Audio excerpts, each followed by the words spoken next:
টাঙ্গাইলে পিকআপ ও মোটরসাইকেলের সংঘর্ষে ৩, রংপুর বগুড়া মহাসড়কের পীরগঞ্জে ২ জন ও শেরপুরে যাত্রীবাহী বাস পুকুরে পড়ে এক শিশুর মৃত্যু হয়েছে। সকালে ধনবাড়ী উপজেলার বিলাসপুর বটতলা এলাকায় এই দুর্ঘটনা ঘটে। নিহতরা হলেন আলামিন, স্বপন মিয়া এবং মোহাম্মদ জুয়েল। স্থানীয়রা জানান, জামালপুর থেকে মোটরসাইকেলে ৩ জন টাঙ্গাইলের ঘাটাইল সেনানিবাসে যাচ্ছিলেন। পথে বিলাসপুর বটতলায় জামালপুরগামী পিকআপের সাথে মুখোমুখি সংঘর্ষ হয়। এদিকে রংপুর বগুড়া মহাসড়কের পীরগঞ্জে দাঁড়িয়ে থাকা ভেকুতে পণ্যবাহী কাভার্ড ভ্যানের ধাক্কায় কাভার্ড ভ্যান চালক ও হেলপার নিহত হয়েছেন। আর শেরপুরে যাত্রীবাহী বাস নিয়ন্ত্রণ হারিয়ে পুকুরে পড়ে এক শিশু নিহত ও আরও ৭ যাত্রী আহত হন।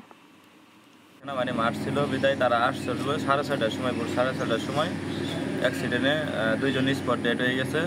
এই ধনবাড়ী সিএনজি পেট্রোল পাম্পের সাথে পিকআপের সাথে সংঘর্ষ, মোটরসাইকেল এবং পিকআপ। তারা 3 জনই যাচ্ছিল ঘাটাইল আর্মি মাঠ ছিল তারা ভর্তি হওয়ার জন্যে।